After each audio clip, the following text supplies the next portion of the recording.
Hello guys, welcome to OYO Omni. और आज मैं बात करने वाला हूँ इंडिया गॉट ऑफेंडेड के बारे में। ऑनेस्टली मैं ये वीडियो नहीं बनाने वाला था क्योंकि मैं ऐसा क्या ही स्पेशल बोल दूंगा जो कि ऑलरेडी बहुत सारे यूट्यूबर्स ने या इन्फ्लुएंसर्स ने नहीं बोल दिया है।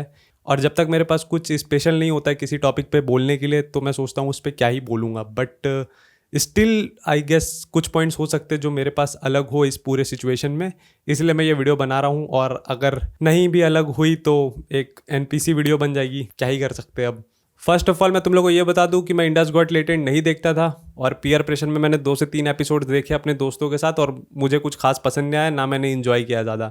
क्योंकि पूरे 1 घंटे के एपिसोड में 5 मिनट की कुछ एंटरटेनिंग क्लिप निकलती है, वो भी किसी कंटेस्टेंट से। तो I am not a fan of this show, तो मैंने देखना कंटिन्यू नहीं किया। बट जिसको भी पसंद है इस तरह की कॉमेडी वो देख सकता है, मैं कोई अगेंस्ट में नहीं हूँ। मुझे नहीं पसंद पर्सनली और मैं नहीं देखता हूँ क्योंकि मुझे ये डार्क और डैंक कॉमेडी का अब जनरा ही नहीं पसंद है। पहले मैं बहुत ज़्यादा कंज्यूम करता था और इसके ऊपर मैंने 2 साल पहले एक सटायरिकल कॉमेडी वीडियो बना रखी है। डैंक कॉमेडी वीडियो ही बनाई है मैंने इसके ऊपर भी, ये आई इंटरव्यू डैंक में। तुम लोग ये वीडियो देख सकते हो मेरा ओपिनियन समझने के लिए डार्क और डैंक कॉमेडी पे। अब बात करते हैं शो पे जो भी हुआ है और जिस वजह से इस शो को कैंसिल करने की कोशिश की जा रही है। लोग अभी 2 तरह के ग्रुप्स में बढ़ चुके हैं, जो कि इसको हाईली ऑफेंसिव समझ रहे हैं और इस तरह की कॉमेडी को वो लोग पसंद नहीं करते, जिसको अपोज करते हुए बहुत सारे लोग कह रहे हैं इन्हें जेल होनी चाहिए, इन्हें फांसी होनी चाहिए। और दूसरा जो साइड है जो कि फ्रीडम ऑफ स्पीच को सपोर्ट करता है और इस तरह की कॉमेडी चलती है, अगर आपको नहीं देखना है मत देखो, इसको सपोर्ट करता है। और मैं भी दूसरे साइड पे ही हूँ। अगर मैं रणवीर की जोक की बात करूं तो मुझे उस जोक से कोई प्रॉब्लम नहीं है क्योंकि मुझे वो फनी नहीं लगता पहली बात। और इस तरह के वुड यू रादर जोक मैं बहुत सालों से सुन रहा हूं तो कुछ ज्यादा ऑफेंस लेने वाली चीज मुझे लगती नहीं है इसमें। बट जो भी लोग इससे ऑफेंड हो गए शायद उन्होंने पहली बार इस तरह का कोई जोक सुना होगा और स्पेशली अपने माँ बाप पे, क्योंकि अपेरेंटली सोसाइटी में माँ बाप के ऊपर जोक नहीं किया जा सकता है कुछ लोगों के अकॉर्डिंग। और एक और रीज़न ये हो सकता है कि रणवीर अलाबादिया की ऐसी इमेज ही नहीं है कि वो इस तरह के जोक्स करे, क्योंकि उसकी ऑडियंस ही बहुत अलग है और उसका पूरा जनरा ही अलग है। और जिस जोक की वजह से रणवीर अलाबादिया और इस पूरे शो को कैंसिल करने की कोशिश की जा रही है, मुझे नहीं लगता कि वो वर्दी है। क्योंकि इंडियाज गॉट टैलेंट के कुछ प्रीवियस एपिसोड में ही इससे भी ज़्यादा घटिया जोक्स मारे जा चुके हैं। बट पॉइंट ये है कि उस तरह के जोक समय रैना या किसी और कॉमेडियन ने क्रैक किए है, रणवीर अलाबादिया से लोग एक्सपेक्ट नहीं करते हैं और इसी वजह से उसके अगेंस्ट स्पेशली आउटरीच किया गया है। और मेरे ओपिनियन में अगर इस शो को कैंसिल ही करना था तो कोई और एपिसोड से कोई और जोक उठा लेते समय रैना का, जो कि इससे भी ज़्यादा घटिया था। क्योंकि ऐसे ऑलरेडी बहुत सारे जोक्स हो चुके हैं, मुझे नहीं लगता है कि ये कैंसल वर्दी जोक है। कोई और जोक सिलेक्ट करना चाहिए इनको। बट जिस तरह से ये सिचुएशन इतनी बड़ी हो गई है, हो सकता है कि कुछ इंडिविजुअल्स ने इस शो को स्पेशली टारगेट करके ये सब कुछ स्टार्ट किया हो सकता है कि इस शो और डार्क कॉमेडी को एज अ डिस्ट्रैक्शन यूज़ किया जा रहा है और इंपॉर्टेंट टॉपिक से जो कि इंडिया में अभी रेलिवेंट है, जैसे कि पॉल्यूशन हो गया। यहाँ पे मैं वॉट अबाउटरी नहीं करने वाला हूँ कि इंडिया में इतना कुछ हो रहा है ऑलरेडी, उसके ऊपर कोई क्यों नहीं आउटरीच कर रहा है, उस पर बात क्यों नहीं कर रहे, उस पर पॉलिटिशियन अपना ओपिनियन क्यों नहीं दे रहे हैं। एक रैंडम से कॉमेडी शो जिसका पूरा पॉइंट ही ये है कि वो डार्क है, उस पर ऑफेंस लेने की क्या बात है। अगर किसी को इस शो से या इस शो में होने वाले जोक से प्रॉब्लम है तो वो उसको क्रिटिसाइज कर सकता है, लेकिन जिस तरह से ये नेशनल न्यूज़ बन गई है, मुझे नहीं लगता है कि ये सब रैंडमली हो रहा है। एक कॉन्सेप्ट होता है स्केप गोट का, बेसिकली किसी को बलि का बकरा बनाना, और सोसाइटी में हो रहे गलत चीज़ों के लिए उस स्केप गोट को ब्लेम किया जाता है और पनिश किया जाता है। इस केस में रणवीर अलाबादिया और समय रैना और इस पूरे शो को ब्लेम किया जा रहा है कि ये लोग यूथ को बिगाड़ रहे हैं। यूथ बिगड़ रहा है, इसके पीछे बहुत सारे रीजंस हो सकते हैं, लेकिन उन प्रॉब्लम्स के एक्चुअल सॉल्यूशन के बारे में बात करने की जगह इस शो को as a scapegoat use किया जा रहा है ताकि पेरेंट्स और लोगों को एक्चुअल रिस्पॉन्सिबिलिटी नहीं लेने पड़े कि क्यों यूथ एक्चुअली में बिगड़ रहा है।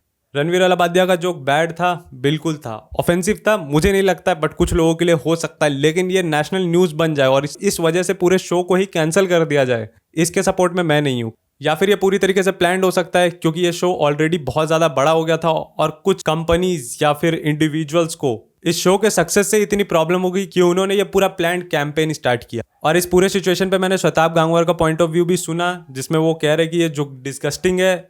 अब मुझे नहीं पता ये जोक डिस्गस्टिंग कैसे, क्योंकि वो लेटेंट के एपिसोड्स पे खुद पहले रिएक्ट कर चुके हैं और सेम इसी तरह के जोक जब समय रैना ने किया था तो उस पर हंसे भी थे। ये 7 महीने पुरानी वीडियो में हंस रहे थे, स्टार्टिंग में ही है। शताब भाई ने और भी चीज़ें कही, जैसे शो में गालियों को सेंसर कर देना चाहिए अलग तरीके से, लेकिन सेंसर कर देना चाहिए और कुछ चीज़ें स्पेसिफिक एडिट के थ्रू हटा देनी चाहिए, मतलब नहीं होनी चाहिए पब्लिक, जिससे मैं पूरी तरह डिसएग्री करता हूँ। क्योंकि ये पूरा शो का कॉन्सेप्ट ही इसको रियल रखने का है। क्योंकि लेटेंट्स के एपिसोड डिमोनेटाइज होते थे और सिंस समय नहीं चाहता था कि वो इसको पूरी तरीके से सेंसर करे या फिर ओटीटी में ही सेल कर दे, उसने इसको मेंबर्स ओनली पे डालना स्टार्ट किया और लोग खुद पैसे दे के ये शो को देख रहे, तो उन्हें पता है कि शो में उन्हें क्या देखने को मिलेगा। स्टिल कुछ लोग पैसे देने के बाद ऑफेंड हो रहे हैं।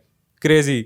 अभी ऐसी न्यूज़ भी आ रही है कि इसको पार्लियामेंट में डिस्कस भी किया जाएगा एंड OTTs और ऐसे ऑनलाइन कंटेंट को रेगुलेट किया जाएगा। हो सकता है इसके अराउंड एक बिल भी पास किया जाए, जो कि एज ए कंटेंट क्रिएटर मेरे लिए बहुत ज़्यादा स्केरी है, क्योंकि मेरे फ्रीडम ऑफ स्पीच को सप्रेस करने की कोशिश की जाएगी, जिसके लिए मैं समय रैना को हेट करूंगा। यूट्यूब पे ऑलरेडी बहुत ज़्यादा सेंसरशिप है कि तुम किस तरह के टॉपिक्स के बारे में बात कर सकते हो, किस तरह के टॉपिक के बारे में नहीं बात कर सकते हो। वीडियो एज रिस्ट्रिक्ट हो जाती है, डीमोनेटाइज हो जाती है कुछ गालियाँ होने पर ही। बट स्टिल कोई क्रिएटर बिना प्रॉफिट के भी इस तरह की वीडियोस बनाना चाहता है, तो अब उसको गवर्नमेंट फोर्स करेगी कि वो इस तरह का कंटेंट नहीं बनाए, जो कि बहुत ज़्यादा स्केरी बात है। यहाँ पर मैं एक चीज़ के लिए समय रैना को कॉल आउट करना चाहूँगा कि कॉमेडियंस की रिस्पॉन्सिबिलिटी नहीं होती है मोरली किसी भी तरीके की, अगर वो जोक मार रहे हैं, क्योंकि जोक्स को सीरियसली नहीं लेना होता है। बट स्टिल आप किस तरह के वर्ड्स से अपने जोक को एक्सप्रेस कर रहे हो जरूर मैटर करता है। अगर मम्मी पापा पे इस तरह के जोक कपिल शर्मा क्रैक करता है तो उसको एक्सेप्ट कर लिया जाएगा, क्योंकि वो बिना वल्गर लैंग्वेज के उसको देगा, जो कि ज़्यादा एक्सेप्टेबल है सोसाइटी में। लेकिन ऑन द अदर हैंड आपके हर दूसरे जोक में ही गाली होगी तो लोग उससे ऑफेंस लेंगे ही, और स्पेशली जब वो जोक पेरेंट्स पे हो, क्योंकि लोग यहाँ पे माँ बाप को भगवान मानते हैं और भगवान पे जोक नहीं करने का, समझे। मुझे एक और चीज़ बहुत वियर्ड लगी कि जब रेबल किड पे एक कंटेस्टेंट ने बहुत ही घटिया सा कमेंट पास किया तो उस पर जजेस ने उसको कॉल आउट नहीं किया कि आप इस तरह की बात नहीं बोल सकते हो। अब मैं एक बात बोलूँ, क्यों वजाइना में सेंसेशन खत्म हो गई है क्या? ऑनेस्टली मुझे भी नहीं पसंद आएगा अगर कोई मेरे सामने किसी फीमेल को इस तरह के कमेंट पास करेगा। तो इस शो पे किस तरह की बातें हो सकती है उस पर कुछ लिमिट तो होना ही चाहिए था। और अगर शो पे इस तरह की चीज़ें हो रही है तो एडिट में ये सब नहीं आना चाहिए, क्योंकि लोग इस पे ऑफेंस ज़रूर लेंगे। अब जो भी हुआ इतना बड़ा मैटर तो नहीं बनना चाहिए था, लोग क्रिटिसाइज करते हुए डिस्कशन कर सकते थे, बट जिस तरह से ये नेशनल न्यूज़ बन गया ये कुछ ज़्यादा ही हो गया। और इसी तरह से चूतिया चीज़ों पे आउटरीच होता रहा तो कुछ सालों में आपके बोलने पे भी टैक्स लग जाएगा। और मैं तो पूरे अगेंस्ट में हूँ भाई, क्योंकि यहाँ पे फ्रीडम ऑफ स्पीच को सप्रेस करने की कोशिश की जा रही है और इंडिविजुअल लोगों पे कंट्रोल करने की कोशिश की जा रही है एट दिस पॉइंट। तो इसके अगेंस्ट में हम लोगों को करना होगा रेवोल्यूशन, और मैं तो चाहता हूँ इस तरह का कंटेंट और ज़्यादा बने। अब किस किस के ऊपर केस होंगे, किस किस को जेल किया जाएगा, किस किस चीज़ों पे आउटरीच होगी, लेट्स सी भाई। सब बनाओ भाई इस तरह के कंटेंट, मैं तो बोलता हूँ और ज़्यादा होना चाहिए अब भाई, ऐसे शो और ज़्यादा आने चाहिए अब, क्योंकि यही एक तरीका है टैकल करने का, जेल भरो आंदोलन। और बस इतना ही था मेरा ओपिनियन। अब कुछ अलग था इसमें नहीं था मुझे नहीं पता। अगर तुम लोगों के पास कुछ अच्छे ओपिनियन है तो कमेंट सेक्शन में लिख देना। Thanks for watching.